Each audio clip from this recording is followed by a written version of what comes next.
Hey everybody, welcome back to Starcastic Remarks, and alongside James, my name is Ryan Chambers. We are the official Dallas Stars podcast of THPN. Thank you so much for joining us here this evening. We are graciously here with you guys. We appreciate y'all's presence here if you're watching live, and we've got some things to talk about, James, unfortunately. But before we get into anything Dallas Stars related, we got to thank our sponsor, DraftKings Sportsbook. Once again, that promo code is THPN. As always, once again, promo code is THPN. James, let's not talk hockey for a second because it's a little depressing to talk about, and I feel like this whole hour might be a little depressing. So, how are you doing on a personal level? I'm doing okay. Tonight is actually the first night me and my wife will not be together because she is on a plane right now going to Tennessee to help her best friend drive all the way to Texas. So, oh my gosh. Yeah, I was literally 2 hours ago, I was in Dallas, okay? I drove back, got here, and got on the podcast. So. That's crazy. Yeah. So that's what you meant by you've been driving for like 5 hours or whatever. Yeah, in rush hour traffic too. So, and this just goes to show you how dedicated we are here. Is like I know we stopped doing AGRs after every game, but like if y'all even understood the kind of stress I'm under right now and how tired I am and everything like that, I don't think you would be doing a podcast at 9:30 on a Wednesday night. But we are here for y'all because y'all need Stars content, and we need a little bit of a breath of fresh air after some of the crap we've seen the last week or so, James. Okay, so let me have it. What I mean, there's I'm gonna dive into some stats here for you tonight, James. But what's the general feeling? Suck. It's the general feeling for the team. I mean, like the first 3 games were promising, right? Because I mean they played well for long stretches of those games. But well, I guess I'll X the Avalanche game on that because that was more than just being opportunistic and scoring like crazy. But I thought the Wild game and the Jets game were both very good wins from this team. I mean, it's more of what we expected. We expected this team to be high offense because we still have so many weapons, and we expected the defense to be very shoddy to start the year, and it was, and it has been. And since then, the offense has dried up and the puck possession really has dried up. And really, that's the big thing for me is that the team has just, we've had one good period the last 3 games, I think. And that was the second period against Columbus. I thought that was the best period they played in the last 3 games.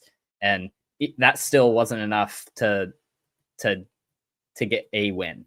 Whereas, I mean, in some games, we played for a period and got away with it. But we just didn't score enough in that one good period we had, and it's not consistent enough that you can't not score like 5 goals in the one period you do good. So it's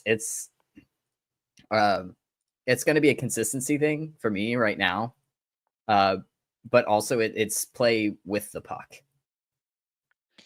And for me, the biggest thing is D-zone coverage. Like, D-zone coverage has just been absolutely atrocious.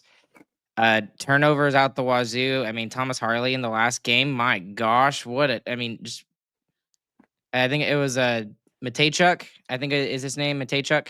Just stole the puck and ripped it right by Jay Gottinger.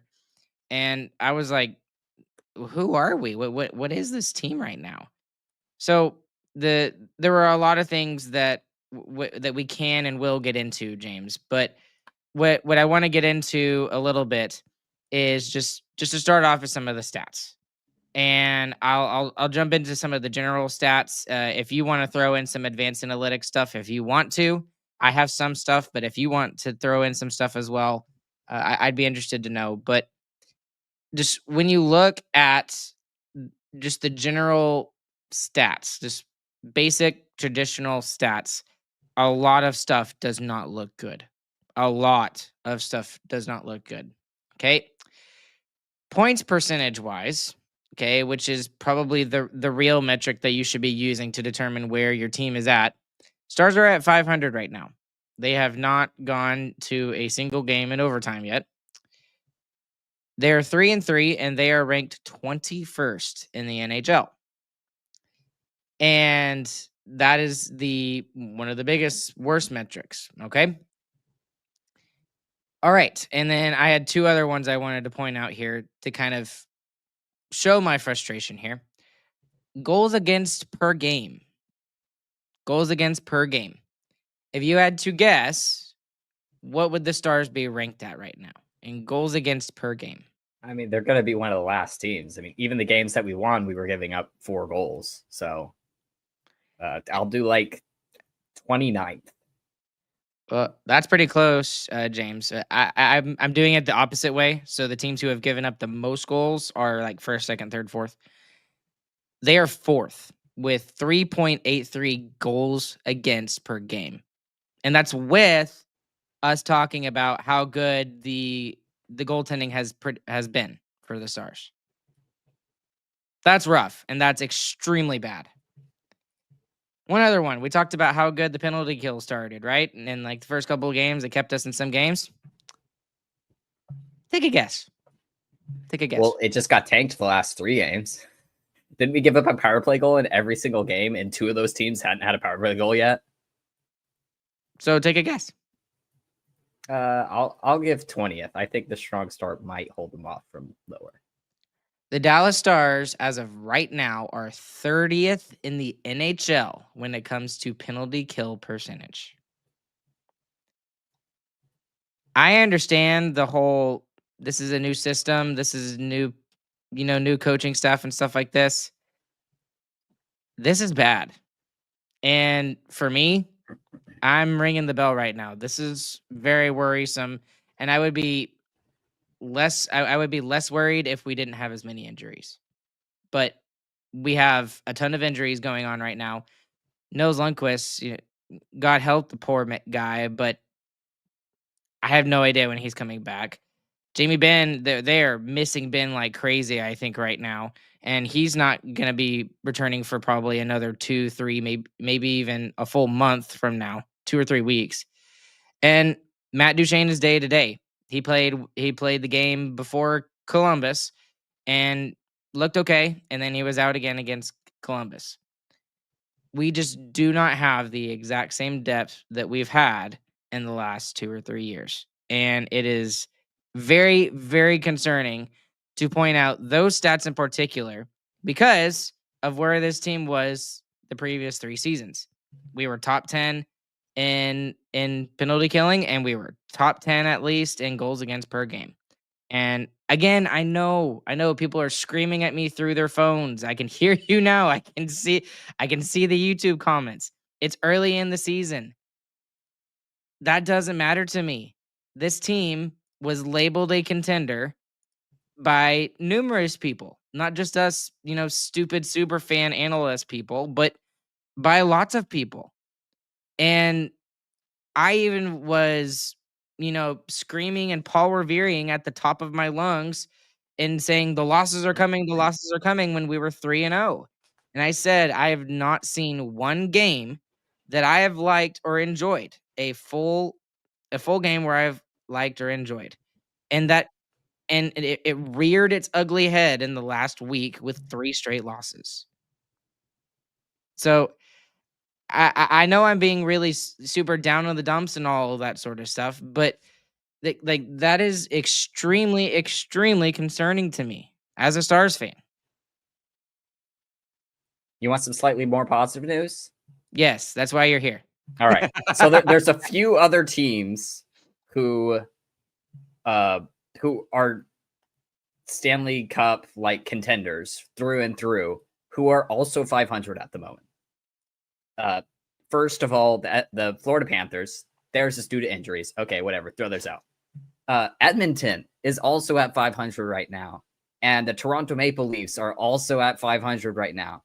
I mean, all four of those. Okay, let's teams, be honest. Toronto's not a true Stanley Cup contender because they're not allowed to on win the paper. Cup. On paper, they are, and in the regular season, they definitely are. So those are all four amazing teams from last year who have had not great starts to start the year. So, whereas I hear the world is ending chants, you know, and I'm not saying like that they're wrong because the teams look terrible, but like sometimes this is how seasons go, right? And as Stars fans, I think we have been very spoiled the last 4 or 5 years with just outstanding seasons, regular seasons that have just been really fun to watch the whole time. I mean, 3 years in a row, we got out to like 7-3 starts was I think like the worst start we had in the last 3 seasons. And I mean, we still have a chance to do that this season, but I think that my point more is that us as fans are spoiled when it comes to the regular season, especially early. And yes, there are big reasons to be worried about this team, but also tons of teams do this all the time. Tons of the best teams do this all the time, especially early in the year. It's just how it works. I'm not trying to. I am not like screaming the sky is falling like the DLOS drop does. I love that right off the bat. They I think Owen did his cold open and the very first thing, the sky is falling, and then the abrupt musical. But like I am close. I am close to that, and I know it's early on, but man, am I super concerned right now because the offense is doing everything that it can to stay afloat, and that's been one of the positives. No. Okay, not the last I'll couple show of games, but I know what you're talking about. Yes, they're doing good, all things considered. Yeah, so take a look at again general stats. If you look at points with just the players, okay. The Stars currently have 1, 2, 3, 4, 5 guys that are a point per game right now or better. And it's the guys that you would expect and that you need to be. It's Migo Rantanen, Robe, Robo, Harley, Joe, and yeah, then that's it. And then even Seguin has 4 points to start the season. So that's really good. That's really good to start the season. But what's really concerning is when you look at all the plus minus, James, like Petrovic -5, Blackwell -3, Fox -3, Sam Steele -2. So like the guys that are quote unquote depth guys, the guys playing third and fourth line roles are, or in the bottom pairing in terms of defensemen, are getting absolutely just manhandled right now, like destroyed in terms of their defensive coverage. And I'm not sure like what exactly needs to be fixed there other than they just need to play simple stupid hockey, like the KISS method. I say this with my band kids all the time is do the KISS method, keep it simple stupid, don't try to overdo things. And I forgot where the motto, I have not gotten a chance to listen to the last Podman Rush, but if this is what Razor and Heike said, then I absolutely agree. The Podman Rush said it best. The boys are just thinking too much instead of playing. So they're thinking about playing rather than just reacting. It's that, and again, I'm making a musician's reference. I'm sorry, but when you know a piece really, really well, like a piano player, and a piece of music by heart, and you have it just completely memorized, you don't even think about it when you're playing it. You are just focusing on bringing out the intent of the song, whether it's like sad or happy or joyous or whatever, that's what you're focusing on. That's where the Stars need to get, and maybe that's where they're kind of faltering at this point, because it is really, really killing them in their own defensive zone coverage. And I encourage you, if you haven't, go and watch the DLS episode that they did after the Columbus game. And it, Luds is just like, oh yeah, like, here, this is like this here, blah blah blah, and just writing things on the teleprompter. He wrote the D word on the teleprompter at some point. Just like it's frustrating to watch, because it feels like a lot of these players are the same players. And in some cases, I would argue that we got some players that are more defensively responsible, like Foxa, and yet our defense is just absolutely killing us right now. Yeah, I mean, there's not much else to say about this. The defense is just not there, and I think there was something that I was talking about in the Discord during the Columbus game, and it was like, it feels like the players are in the right spots, but then they're not covering the players, the opponents that are there. So it seems like it's happening a lot, where there's a Dallas Stars forward or defenseman in the area to stop the opponent, but they're not on top of them. Whether that be because they're just trying to think about being in the right spot in the defensive structure or what, it doesn't really matter. They just got to start actually covering people and start tying up sticks too, which is really a big thing too. I mean, there's been a couple of tip shots too that have gotten through. Whereas like last year, Stars would just tie up their sticks in front of that. Then that eliminates most of the problem. Well, the other thing that's just really concerning for me, and I can't even remember the last time this happened to the Stars. Well, I guess it was the 2019-2020 season, like Brandon said up there. But the Stars are 7th in the Central Division right now. Like Central's doing pretty good right now too. But and I understand, like, the worst record is Nashville at 2-3-2, but dang, man, like this is not where I was expecting the Dallas Stars to be at this point in the season, even early on. And I wasn't expecting them to be 6-0. I'll be completely honest. I really was not expecting that, but I was not expecting, and I was even expecting maybe a 3-3 record. That's not what I'm concerned about, James. What I'm concerned about is the eye test on the ice, watching the team and being like, this sucks. Like they have played individual periods in individual games good. They have not. They even have not even had like a mediocre period in some cases, and then it all came to accumulation last night, where I understand what you're saying about the second period and that it was better, but Columbus still had their chances. They still had their chances in the second period. Now they didn't have as many as I had in like the first or the third, but like the way that they are playing is not good. It's not, and there's no sugarcoating it either. I get what you're saying, where like Columbus was still getting chances in there, but every team's going to get their chances.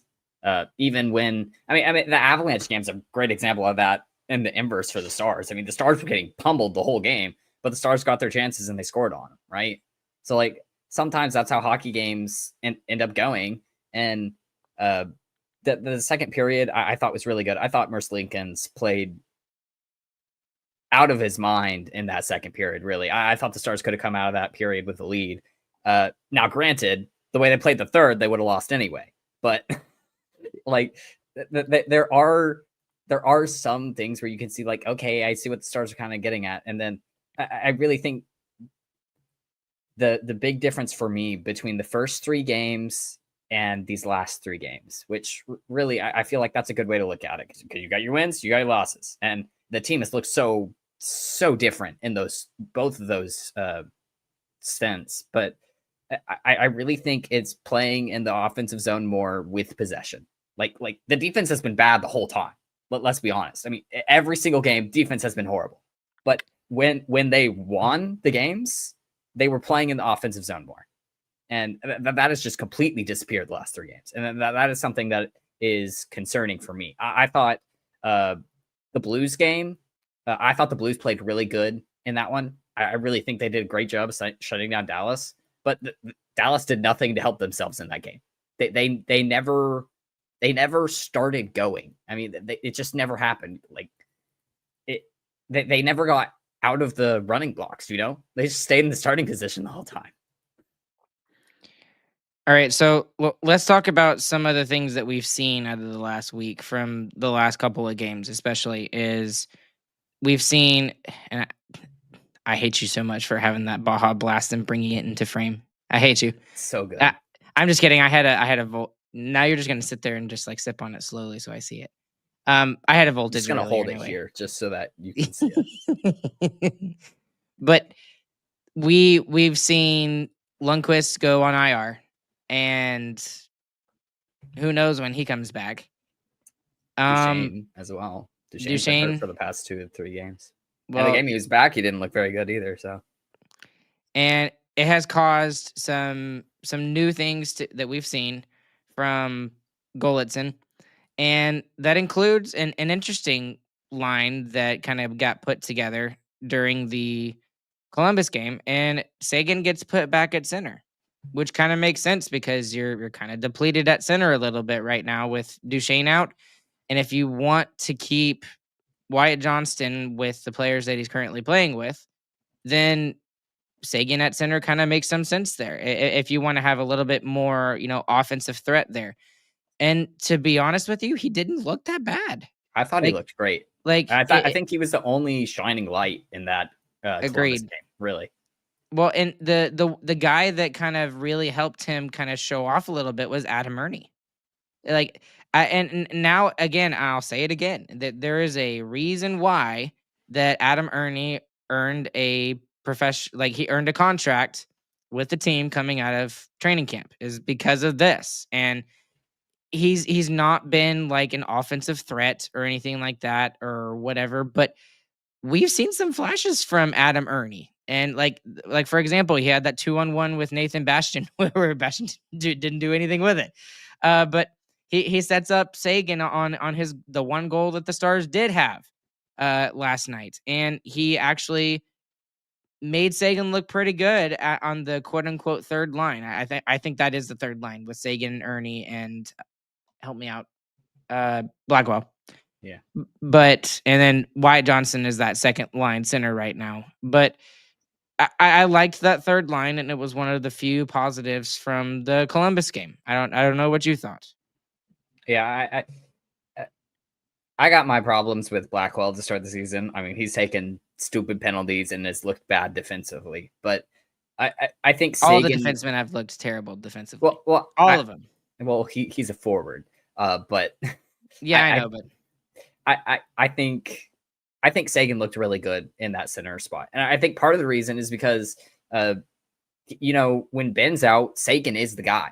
And you can't do much on the wing when you're supposed to be like the leader, especially when you're not actually the leader. This is all very cryptic. but what I'm saying is Seguin is able to make an impact on the game at all times when he's on the ice if he's the center, I feel like that's fair to say, especially with Duchesne out. I mean, Duchesne, the first 3 games, I mean, he was stick handling the puck out of his own possession. But I really thought Seguin going to center like that really had an impact, not just on the game, but also on his teammates. Do you think that that's going to be something that the Stars can continue with over the next couple of weeks if Duchesne's going to be out for a while? Yeah, I think as long as Duchesne's out, they're going to keep Seguin at center just because he looks so good there. And I mean, he set up his he had that 2-on-1 that he had set up, and then he ends up scoring on the shift anyway. And after that, he had like 2 or 3 more scoring chances. Like he could have won that game by himself. To give any idea of what the lines looked at, this is from Robert Tiffin from this morning at practice. He had Steele, Hintz, and Rantanen still together, which, man, We're gonna talk about that line, Ryan. Well, I have we'll I talk. have a lot of problems with it. We'll get back to Steele here in a second because I want to talk about one specific stat that kind of sticks out, and I mean it's good for him, but not good in terms of the team overall. I'll explain that here in a little bit. Robo Johnston, Bork stay together. That line looked good 2 games ago, but they didn't look as good against Columbus.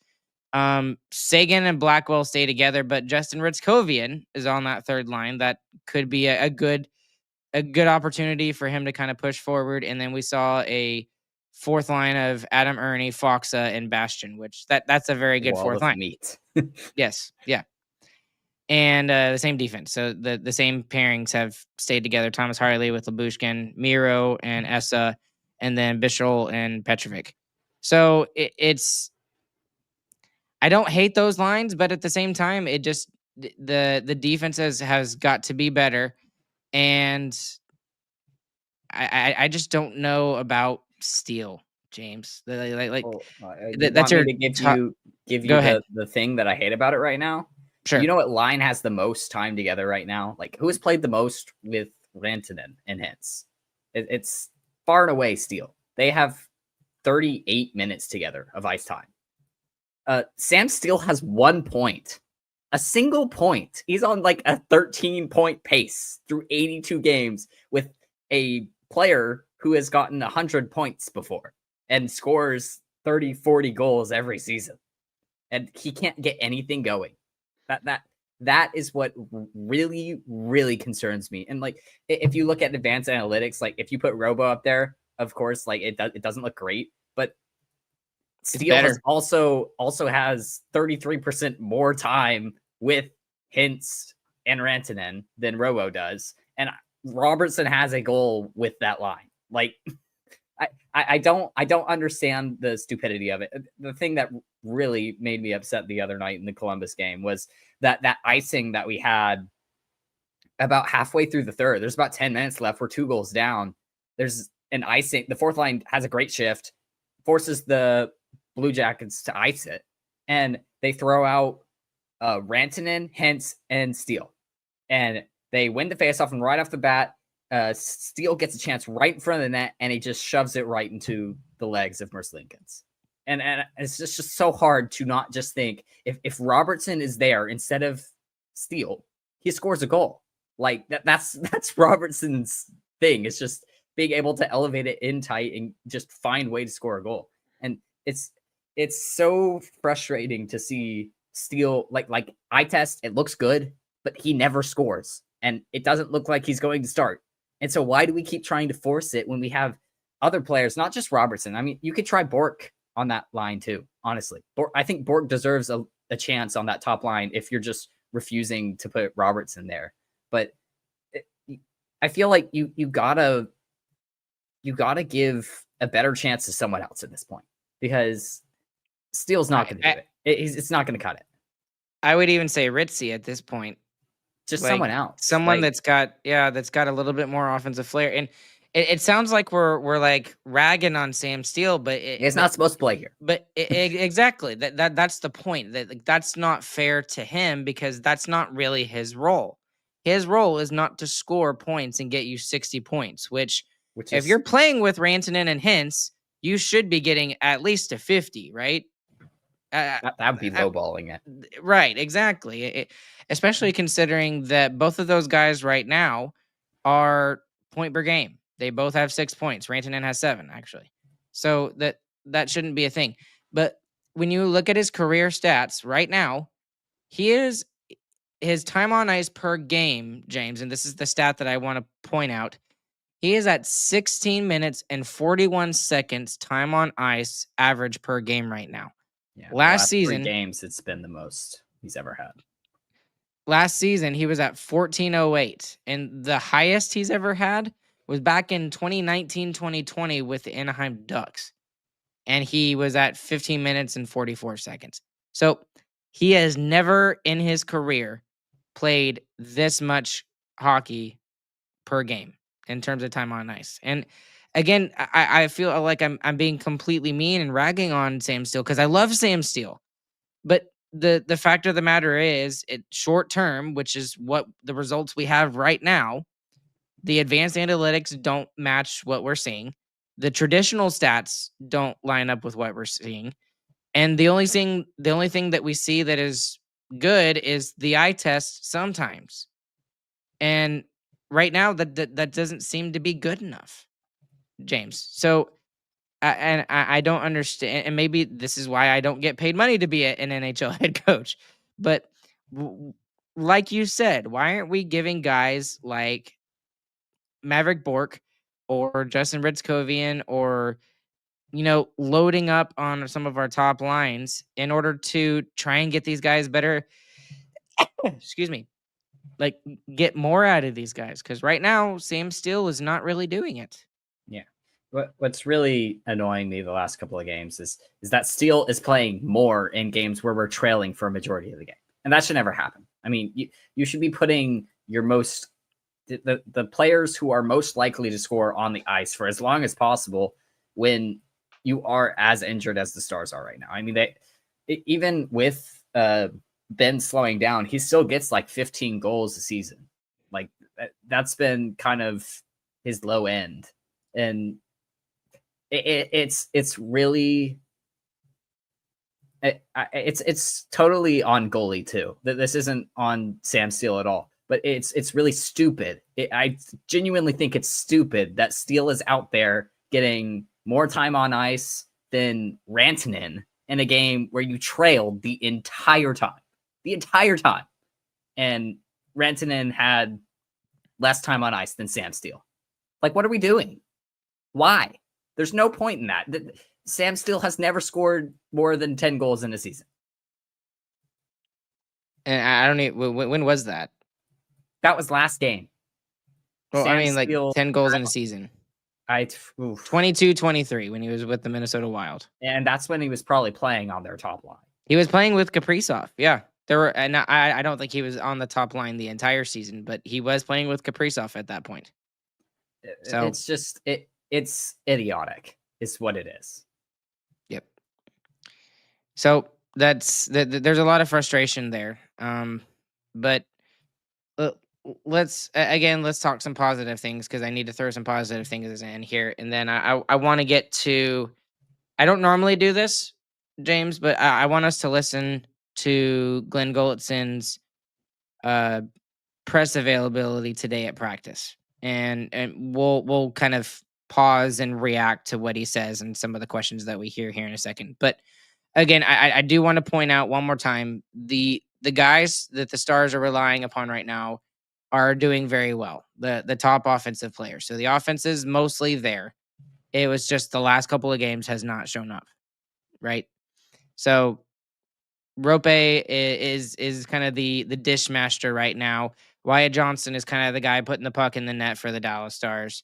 And generally speaking, they've got a lot of decent, secondary scoring as well. Like Seguin is doing his job. Even Matt Duchene is doing okay. He's only played 4 games, but he's got 2 points in those games. I'd like to still see more from Maverick Bork. Like, and I know that's a lot to ask of him right now, but like we really, really, really need him to kind of be pushing more and get a couple more points on the score sheet.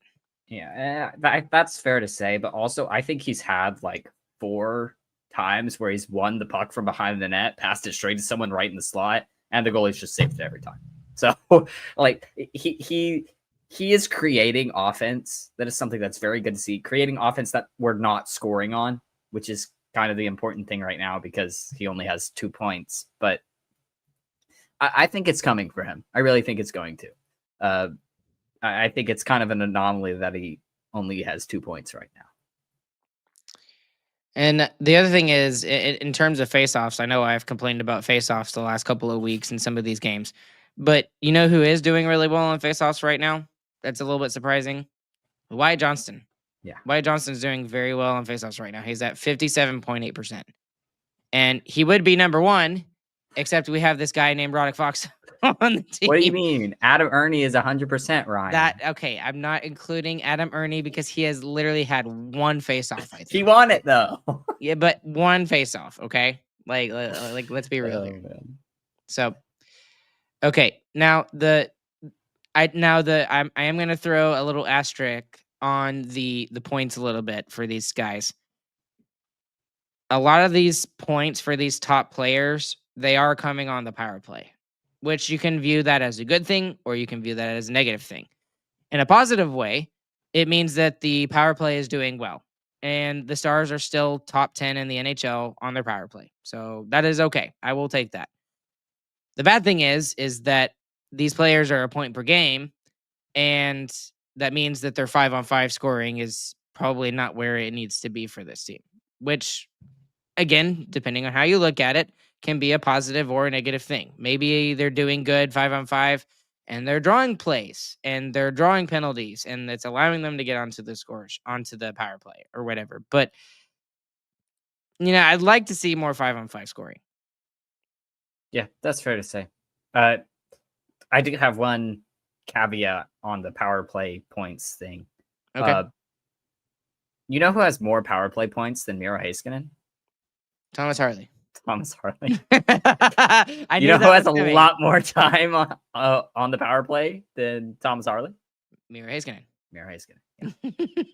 Yeah, those two should be swapped like immediately. I understand.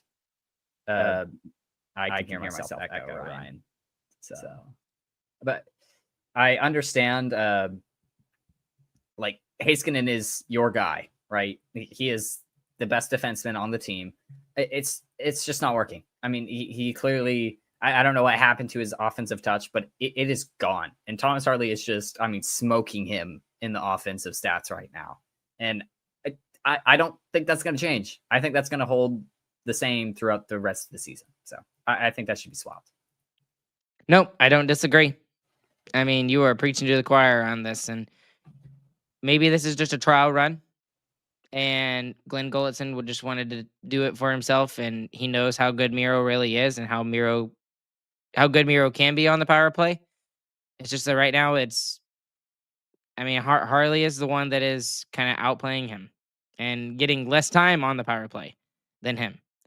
So, and man, let me ask you this before we do this. The Stars had this lineup of some weird combos on the power play in Columbus. And I get that Duchesne was out, but they front loaded their top power play, I think.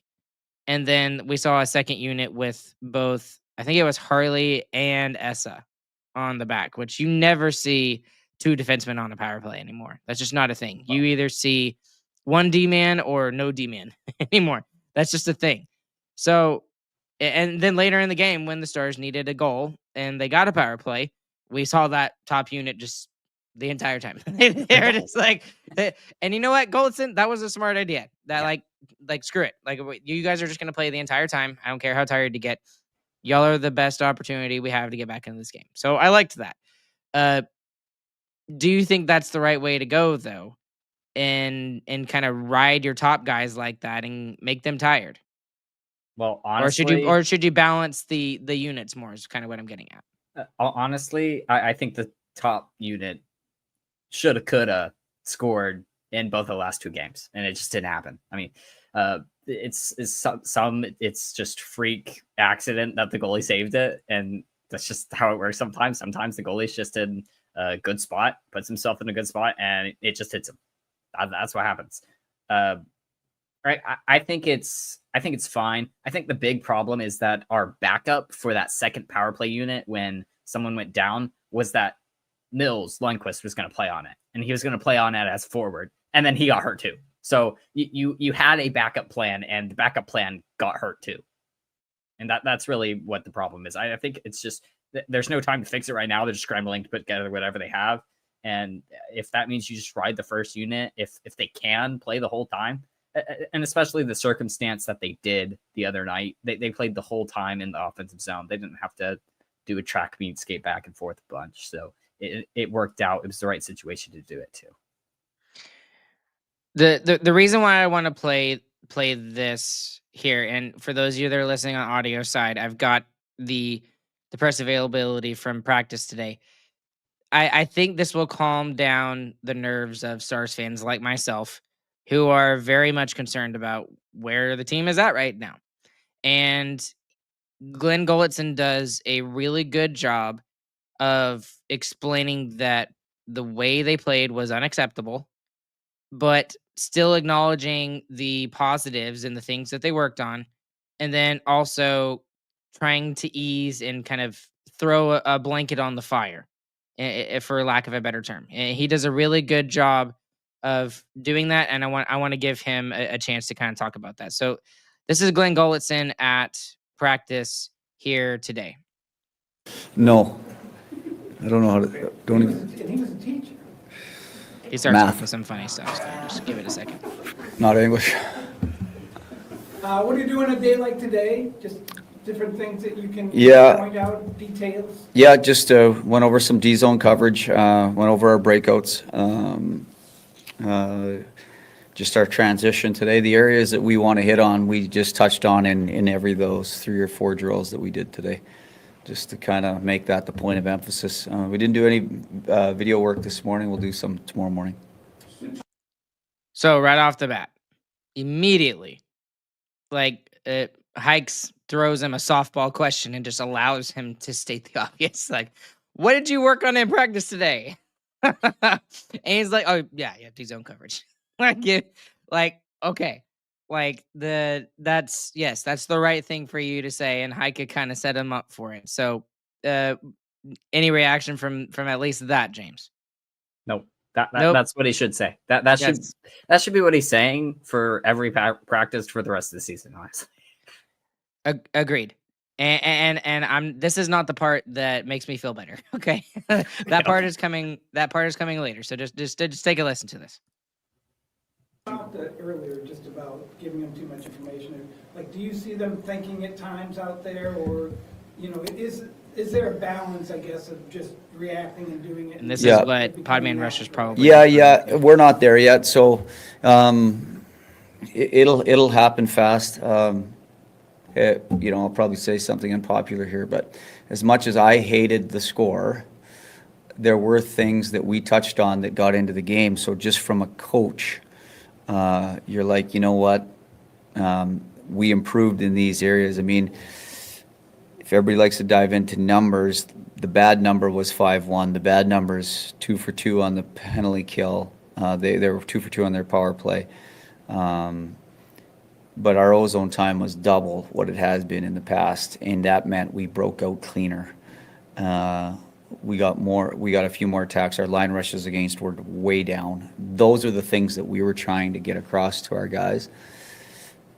Sometimes when you start to play better, the results lag behind. And sometimes when you're playing really good, you're winning games, you have no business winning. It all evens out and catches up to you. So really what I'm saying is it's not where you are, it's where you're headed, either the good way or the bad way. And results will lag both ways. So we didn't get the result. It's a poor result. It's unacceptable. But at the end of the day, we're going to try to keep this thing going, and hopefully the results will catch up. They always do. That quote alone is worth everything right there. Like, okay, so that one quote, makes me feel a lot better about everything. And that's why I started all doom and gloom, because that's honestly how I felt about starting at the beginning of, doing some stuff for this episode, kind of researching and stuff. But the good thing is here that he does say, which this is actually a really funny spot where I stopped. It looks like he's got no eyes. But what he does, he acknowledges that it's unpopular, which is good, and he acknowledges the obvious, stats, which is exactly what I did, right? But the thing that he does go through is he does try to give the team credit for what they had specifically been trying to work on in practice. And I went back and looked at all of those stats. Every stat that he mentioned backs up that it's true. So that makes me feel a lot better for tomorrow's game that they worked on D-zone coverage. That was an issue against Columbus. It was an issue in the game previous as well. And at least the coaching staff is being effective enough, and the players are already trying to buy in. They might not be fully understanding and bought in yet, but what they are doing, they are buying into it, they are listening, and the things that they are trying to fix is working. So like the rushes against and more offensive zone time, and I think he uses the word commotion here in a little bit. That made me feel a lot better as a Stars fan. And the rushes, I can hear myself, Ryan. Sorry. Sorry, I forgot. I have to mute so that you don't hear yourself. That's okay. The rushes against, especially in the game against the Canucks, was really bad. I thought that was really where it looked the worst. They were getting caught off a lot. And he's right about that. The Blues game and the Blue Jackets game, both of those, the rushes against have gone down. And that's going to open you up to some more playing defense in your own zone, which is the thing that they're trying to learn more. And I can see where that would really cause a problem. I think the only reason why the Columbus game looked so lopsided is because of the power play goals that they had. And honestly, I think Otter would have liked some of those goals back too. I mean, he for how good he has been, and he was still good in that game. Especially that first goal. That first goal was not one he would normally give up. And you could tell immediately off of his body language, he was just like, really? Like, I shouldn't have let that go in. Yeah, like he stopped the ones that he shouldn't have had in that game, and then he let up ones that he shouldn't have let up in that game. And that kind of made it more lopsided than it needed to be. Really, the offense the last 3 games is the thing that needs to get going better, in my opinion. I think you'll help yourself out a lot by not having Steele on that top line. Honestly, when the other 2 guys on the line are a point per game and you have 1 through 6, it's a problem. You shouldn't be on that line. But again, he has got both of those guys have mostly gotten their points on the power play, which Steele is not on that top power play unit. It's half of them though. They both have three power play points. And so they have 3 more points outside of that, and Steele has only helped them on 1 of those. So that's not how it should be. Your top, really, the thing that's bothering me is that your top line should be your best offensive players, and one of the players on our top line right now played on the 4th line last year. That's fair, absolutely fair. And it also shows just the versatility of Sam Steele as well. Like it shows that he can basically play anywhere. I think some of this is you want to keep the players in the positions that they were already playing. I think that needs to be done away with. Like Wyatt Johnston should be on that top line if Robertson isn't going to be on that top line. That's what it should be. It should be one of those 2 on that line. Those are your best offensive players. It's Rantanen, Hintz, Robertson, and Johnston. Out of those 4, there should be a line, right? And there just isn't right now. And that's what I have a problem with. Okay, let's give goalie a chance. I went back to the offensive point. The goalie was making a good point. I wrapped right back to the first line. No, that's okay. That's okay. That's his podcast. That's why it doesn't matter. It's good. All right. Let's give himself a chance to kind of defend himself a little bit, and let's see what comes up next. Minor thing, but did you get an explanation on their second goal, on Columbus' second goal last night with a potential kick in? Yeah, non-challengeable, but it's they said they just didn't have it as a kicking motion. We should have talked about that. Don't ask me all these things. So, okay. First off, do you think it should have been a goal? No. It's deflected, yes, but the problem is he moves his foot towards the goal while he's deflecting it, and that's the rule right now, is that you can't do that. And so, whatever. I mean, it really didn't matter at the time. Even if the goal hadn't counted, it wouldn't have changed the outcome of the game, and it also wouldn't have changed how I felt about the game. So Yeah. Whatever. The Stars were taking on water the whole time, and the goal was just like it felt inevitable, honestly. Yeah. So, okay, let's keep going with goalie here. When you get time in the zone, how do you turn that into shots on goal and the events that could become positive? Here's where the word Yeah, promotion you gets know, it used. was what I thought they did well last night was they kept us to the perimeter. We were in there for a long time. We had a hard time penetrating, and you know, I think a couple times our puck play got sloppy in the O-zone and never got shots. I mean, we had, if you look at the first period, we had about 3 line rushes against that were odd mans in our favor that we never got a shot on goal.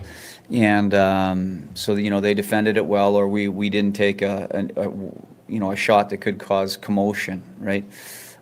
Flip it over to the other side. You saw that backhand thrown on the net that popped into our slot, and it caused a bunch of commotion. Actually, Jake had to make a hell of a save after it. We just didn't create enough chaos with our O-zone. We held pucks, but we didn't get enough to the net. We didn't create some breakdown chaos for them. So that's another good point that I thought, and you did mention it, James. You did. You felt like there were a lot of shots that the Stars didn't take advantage of in the Columbus game that they should have, and they didn't. And I mean Maverick Bork. I don't remember if it was actually in the Columbus game, but it might have been in the game before. No, he had one in the Columbus game where he threw it in front to Wyatt Johnston. No. Like he himself was, I mean, not exactly in the slot, but very close to the slot, and he passed the puck off instead of shooting it. And I'm sitting here screaming like, Maverick, no, Yeah. shoot the puck, man. Bork You does got a have good shot. he has a problem right now where he's deferring to Johnston because Johnston has just started on fire, which like understandable, but he's gotta take some more into his own hand. Agreed. I mean that's part of why I'm like he's making good offensive plays. I mean he's setting up people like crazy, but the reason why your points might not be following that is because you're not trying to get your own chances in that. I mean you got to take it into your own hands sometimes, and you've seen Wyatt do that this season multiple times. I mean, Wyatt Johnston has scored like 3 goals where he's just like, I'm just going to score now. and that's just what he does. Well, in the Sunday game, he was the only player that came out in the third period that looked like he had a fire lit under his butt. Like he was, and like he was extremely noticeable throughout that third period on Sunday. So we need more players like that. We need more players to do that. And he was trying to lead by example there. Okay, let's keep going because I don't know if we'll have time to finish his this, but we'll see. Oscar's going to continue to practice. We're hoping by the end of the week he'll be able to play. Dutchie's still day to day. Seguin has played mostly wing the last year or two here, but him playing center last night, did you think he looked pretty good playing center? And is that an option that you're looking at maybe down the road as well? Well, here's what I thought last night is I thought that he was with Ranson and Rupe, and I didn't think that they had a lot going. No one had a lot going in the first. So I made the switch. I thought Ern had some jump. And I thought that when Tyler went to center, he had more jump. You know, when a guy's played as much center as he has, sometimes it is good to get them off wing so that frees them up to skate a little bit more, especially if a player of his caliber and IQ. Sometimes just getting you off the wing allows you to skate. And I thought he had some pop after. I don't know what you guys thought, but I thought he had some pop. We had some good shifts. I thought Adam Ernie skated well there too, and they created our goal, but they also had a couple chances. Sometimes when you play in the wall too much and you've played center, it's good just to get your legs moving. So that's another great point that again this I know that I shouldn't be feeling better about this, but listening to him talk and the way that he explains things, he's calming down the fire a little bit at least for me personally. And I will give him credit, whereas I am very, very upset about the Hintz, Rantanen, Steele line. That Seguin up there looked worse than Steele up there. And to his credit, he saw it and he knew that was going nowhere, and he swapped Seguin out of there immediately. So that was something that was nice to see in that game. Was he saw that Seguin just was not clicking on that line, it just wasn't working. He was. It might be a different kind of pace thing because I mean Rantanen and Hintz are both so fast. It's definitely not an IQ fast, but I mean there were multiple times where Seguin just passed behind Hintz on that line. It's just because Rope is just so much faster than the players he's used to playing with right now, and it just wasn't working. So he swapped them out quickly, and it looked good. So that was a decision that I thought was very good from goalie.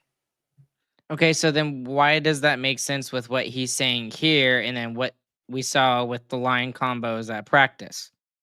Because Steele was still on that top line, and he said that, he liked how Ernie kind of had a step, or I forgot the exact word he used. He had a pop or whatever, and he was skating really well.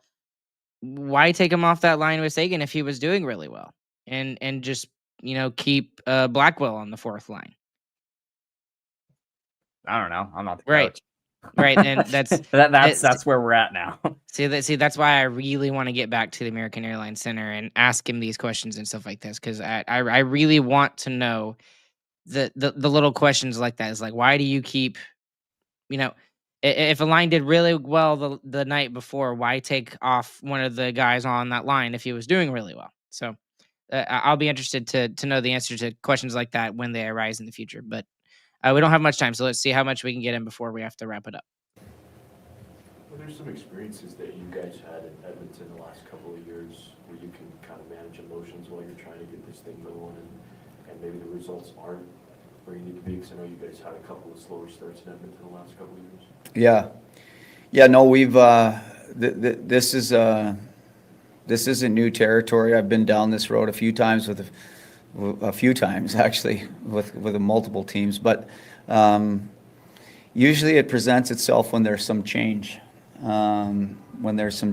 Because it does make you a little bit slower in what you do. But the only option is you just keep working your way out of it, right? You simplify and keep working your way out of it, and that's what we're going to do. And I'll stick to the pretty soon the things that we implemented will become more automatic or instinctual, and instinctual hockey is what wins.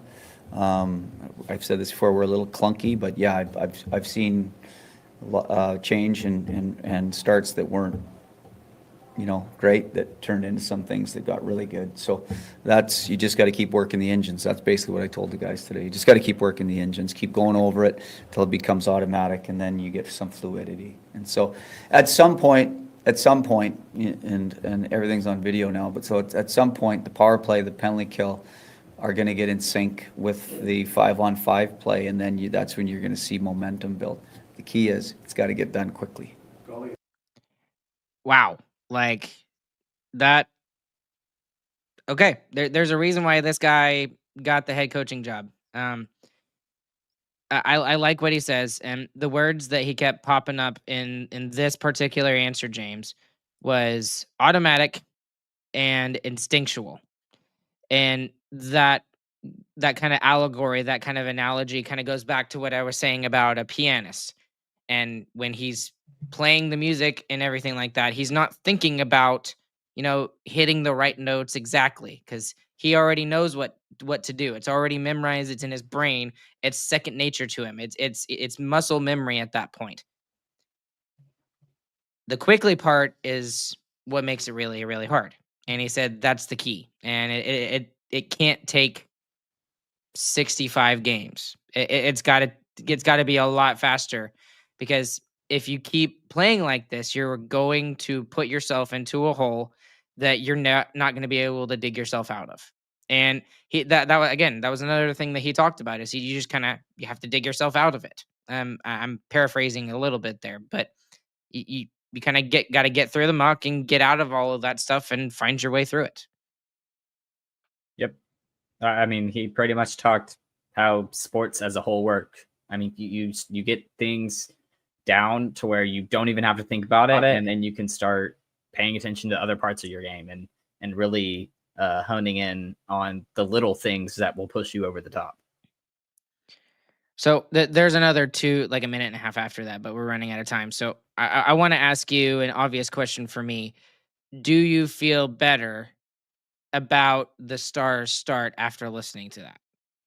I think I'm in the minority of Stars fans where I am not as low on their start as a lot of fans are. Like I me? said, no, it's not just you. I mean, our whole family is like, we're all like, man, they're Doom and not gloom. playing very good right now. But like, honestly, we expected hiccups early in the season with a new coach. They came faster than maybe we were expecting. They're looking worse than maybe we expected them to look. I mean, they're glaring and obvious.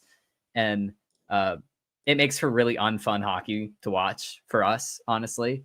The last few games have not been enjoyable to watch through. I mean, during the Blue Jackets game, I started playing Minecraft while I was watching it. I'm not gonna lie. I had Minecraft pulled up on the side while I was watching the game. I was just like, I was strip mining for diamonds, and I was just like, oh, well, that happened again, and it's the same stuff over and over again. You see the mistakes over and over again, and it's just like that's just. I feel like that's just how it's going to be for a little bit. I mean, start the season, there's hiccups. We expected them. I think I did a good job of getting my expectations where they kind of are right now. So I am confident that this is still a strong and elite team, and by the end of the year they will be a cup contender. But I mean, we're just gonna have to wait till the end of the year. Is where I'm at. Well, I mean, and to kind of further your point there, I mean, isn't that really all we really care about? But I mean, especially after the success this team has had in the playoffs, this is like we don't really care about the regular season. Just get to the playoffs and then be better in the playoffs. And I mean, that's kind of how the Maple Leafs have been. That mindset that we've seen. Carolina is in the exact same boat. And I know they beat us the last 2 years, but Edmonton is in the exact same boat as well. It's just like, don't really care about the regular season very much. Obviously, we want to win because we got to get to the playoffs. But you know, in Edmonton's case, it's even worse than us. Like they've lost to the same team twice in the Stanley Cup final. So it makes me feel a lot better, to answer my own question, listening to him at practice today and how he talked, especially the just some of the ways that he talked about. And I love that word, instinctive hockey, instinctual. I think is actually the word that he used. That's where the Stars need to get, and I'm hoping that it comes sooner rather than later. So I think some of where a lot of the worry of Stars fans are from right now is that these last two games specifically, I mean, the Blues game and the Blue Jackets game, the team felt directionless because it was boring to watch. Honestly, the both games were boring to watch. Nothing to cheer about. Yeah, and I just, but goalie clearly sees that that's not the case. It's part of the process. For us as fans, that's especially with the last 3 seasons. I will reiterate again and again and again. This normally teams don't have that good of regular seasons over and over and over again. I think the Stars over those 3 years were the best regular season team, and clearly it didn't translate to Stanley Cup. And so they're trying something different. They're going to be worse in the regular season than they have been the last couple of years. And we're just going to have to wait till the end of the year to see if it works. No one likes to be patient, including myself. I like being patient. I like being patient with certain things, not with hockey. It's not fair, but it is what it is. James, thanks for hanging out with me tonight. Appreciate you and all your insight on everything and breaking things down and pulling myself back to earth a little bit after all my doom and gloom session at the beginning of the episode. So Thank all of you who have been watching us live. We've had a pretty good turnout for a Wednesday night at 10:45. So thank you guys for following along with us live. There's even more of you who are listening afterwards. We appreciate you just as much. Make sure you click like and subscribe on YouTube. Hit that notification bell so you never miss an episode when we go live. And if you're listening on your favorite podcast platform of choice, please consider leaving us a 5-star review wherever that may be. That would be one of the best ways to help us grow. We would really appreciate that. And if you'd like to join the Who Cares Club for $5 a month, it just kind of helps us keep Thank you, going with what Brandon. we're doing here. We'd appreciate that. Link is in the description below. And as always, we thank our sponsor, DraftKings Sportsbook. That promo code there is THPN. And since Chris is not here tonight, I get to do this. He's not here. Alongside James, my name is Ryan. We will catch you guys on the flip side. Hope you all have a fantastic morning, afternoon, evening, whenever you guys are listening. We'll be back with you guys again on Sunday. Goodbye.